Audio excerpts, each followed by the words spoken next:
بالله من الشيطان الرجيم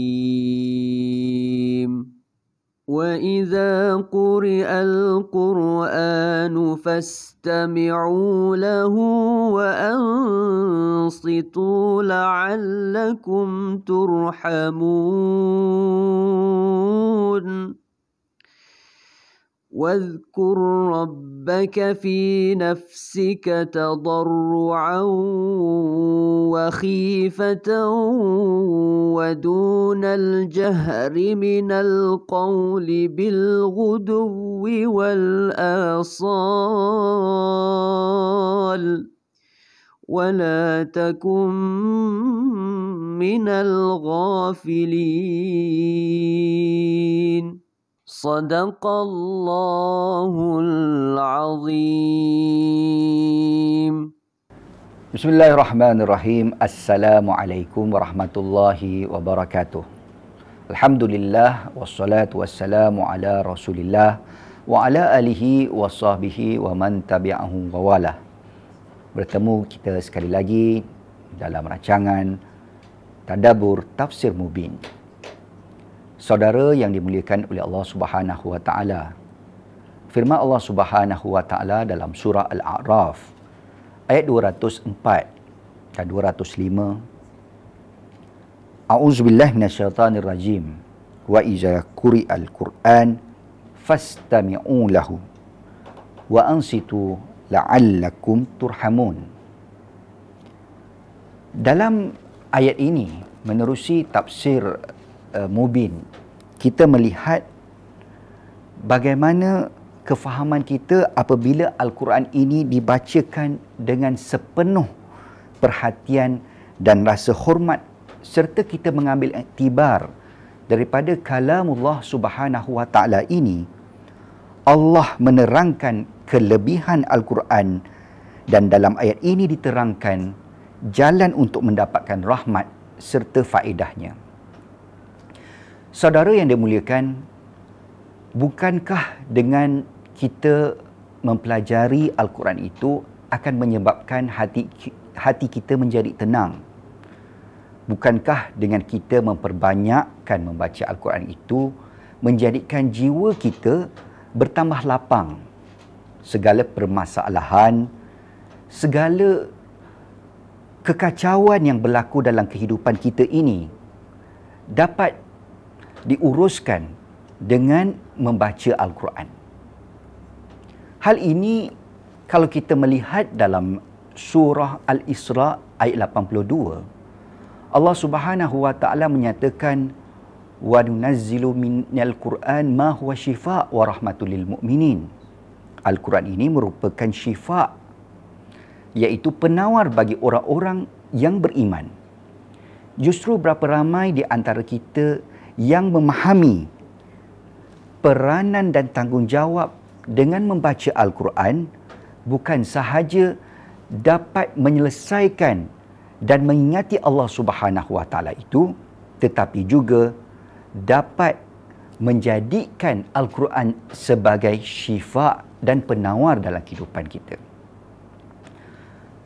Hari ini dengan peristiwa yang berlaku terhadap dunia, COVID-19 yang telah membunuh jutaan manusia di seluruh dunia, bagaimana Al-Quran tidak dijadikan sandaran dan panduan?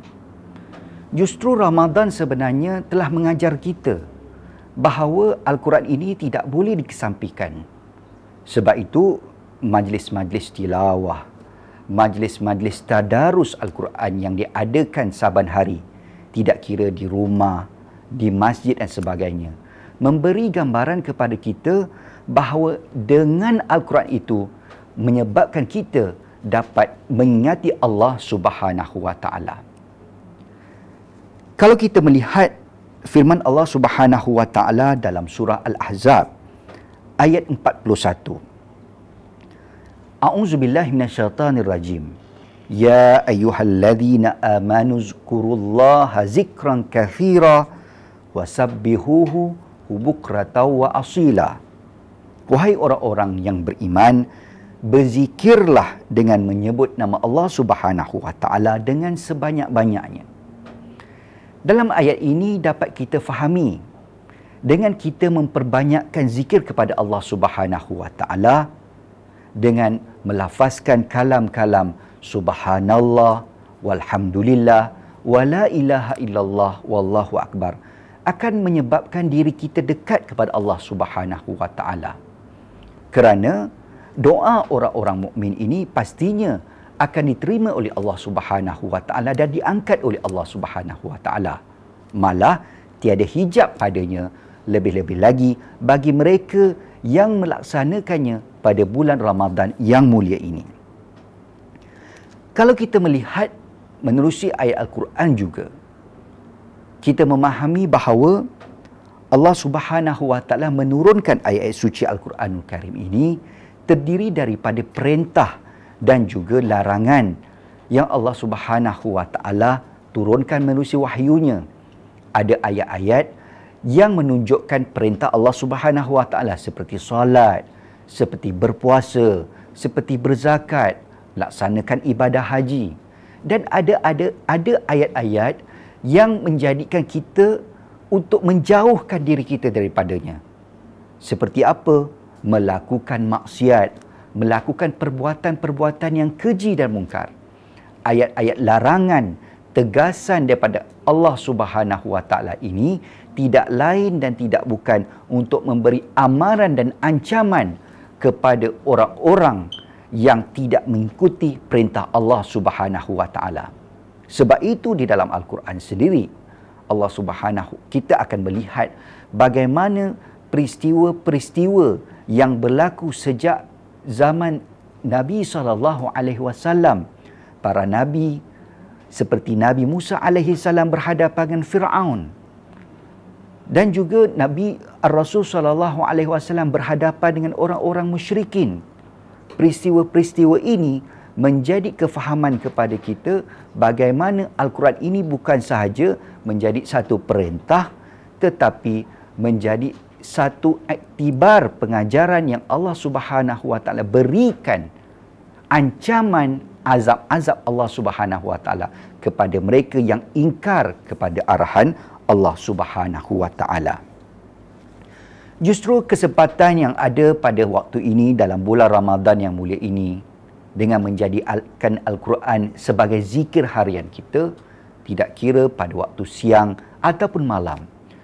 Gunakanlah waktu dan kesempatan yang ada dengan bangun dan bertahajud di tengah malam, melaksanakan qiyamul lail yang menjadi satu daripada amalan-amalan sunat yang seharusnya dilaksanakan oleh kita sebagai orang Islam. Justru marilah kita memahami daripada kefahaman kita dengan mengingati Allah Subhanahu wa taala, dengan membaca Al-Quran, dengan berzikir kepada Allah Subhanahu wa taala ini akan menyebabkan hati kita menjadi tenang, jiwa kita menjadi tenteram, segala permasalahan kita, segala penyakit yang melanda jiwa kita juga akan menyelamatkan diri kita daripada dosa dan noda. Moga-moga ianya menjadi manfaat bersama dan moga-moga menjadi panduan untuk kita melayari bukan sahaja bulan Ramadan tetapi keluar daripada Ramadan menjadi insan yang memahami tanggungjawab kita di atas muka bumi ini dengan memahami kalamullah Subhanahu wa taala, insya-Allah. Sekian, wabillahi taufiq wal hidayah. Wassalamualaikum warahmatullahi wabarakatuh.